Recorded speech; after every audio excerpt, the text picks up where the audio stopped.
Hello friends, this is Britt and I'm so excited that you're joining me today. This month, Sizzix and Catherine Pooler brought us some beautiful new supplies, including the new print and pattern accessory for the stencil and stamp tool.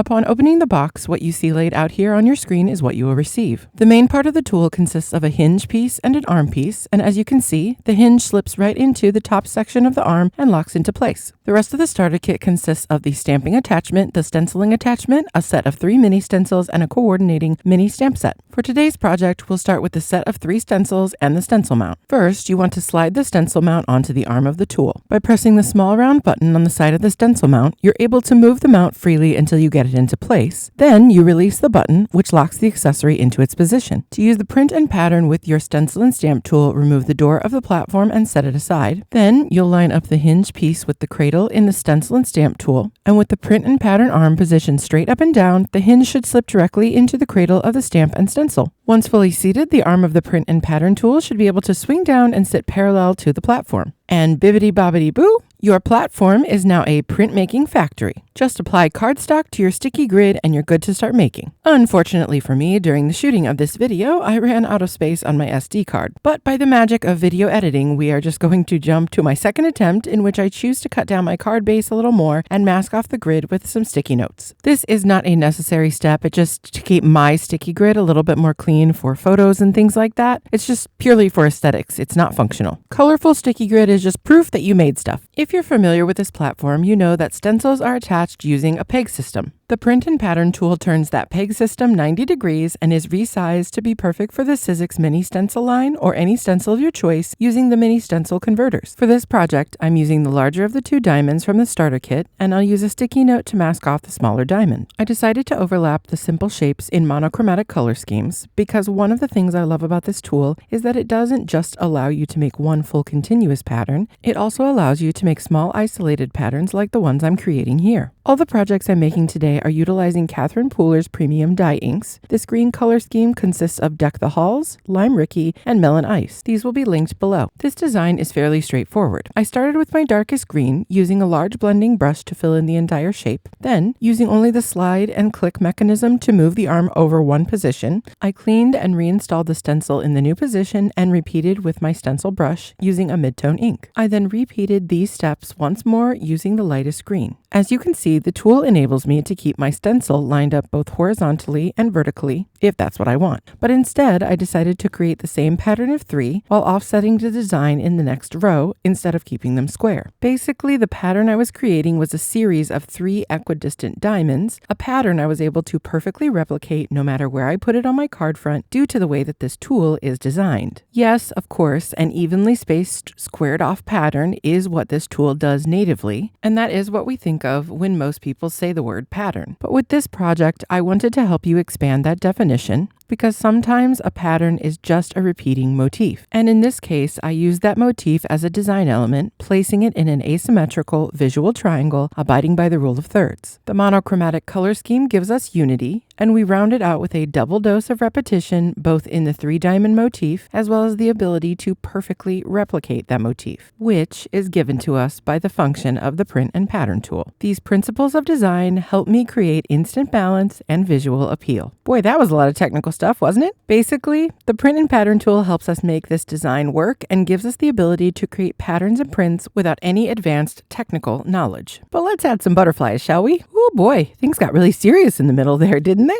I went ahead and trimmed down my stenciled panel as well as a slightly larger black piece to map my stenciled layer with the Sizzix scoreboard and trimmer. Then I adhered them together with dry adhesive. I was also able to easily switch out the stencil attachment for the stamping attachment, and I added a sentiment from the Birthday Sentiments stamp set by Catherine Pooler and Sizzix. Although I could have easily switched back to the large stamping door, as you can see, I don't really need to do that. I like that I have the ability to make the prints and patterns I want, but this stamp attachment is also large enough to accommodate most one-off stamping, as well as repeat stamping, so I don't have to constantly change accessories during my making time. I can use this to stamp only once, or, as you probably understand by now, you can definitely use this to create stamp patterns and prints. It's also important to do any remaining stenciling or stamping while my card front is still flat, because I intend to add elements with dimension to my final project. Off camera, I pulled out probably my favorite die set from this release, the friendly Florals, and use the butterfly dies to create 3 monochromatic coordinating butterflies for my card. I adhered each one with a bit of foam adhesive, making sure to place them within my visual triangle to reinforce the design, and then I added some of these tiny hearts from the die set as well to embellish. Now, here's a hot take. I love my glue press from my Sweet Petunia, but the glue I love in the glue press more than any other glue, and I mean this, is Sizzix Express Glue. It's the right consistency for this tool. It does not, in my experience, get clogged very easily. It's not too thin, so it stays in the gun without leaking. To me, it is comparable in every way to the Nuvo glue that comes with the tool, but, and I looked in several places, it is cheaper per ounce, anywhere from about 70 cents to almost $1 difference. Do with that information what you will, but I'll have the Sizzix Express Glue linked down below. For finishing touches, I decided to put a little bit of bling on the front of our very nearly finished project. And of course, last but not least, I needed to mount the entire thing to a card base. And don't mind me having to trim a little bit of that card base once I put everything together. I just cut it the wrong size. That was totally my fault. But no harm, no foul. At the end of the day, it's just paper, people. Once I got started, I was on a roll. Using the print and pattern accessory, Catherine Pooler Premium Die Inks, the Friendly Florals die set, and the print and pattern birthday and hello sentiment stamps, I was able to replicate this design with different shapes, color schemes, and accent images. This is a really useful and customizable technique that I know I'll go back to over and over. If you've made it this far, I appreciate you so much for sticking with me today.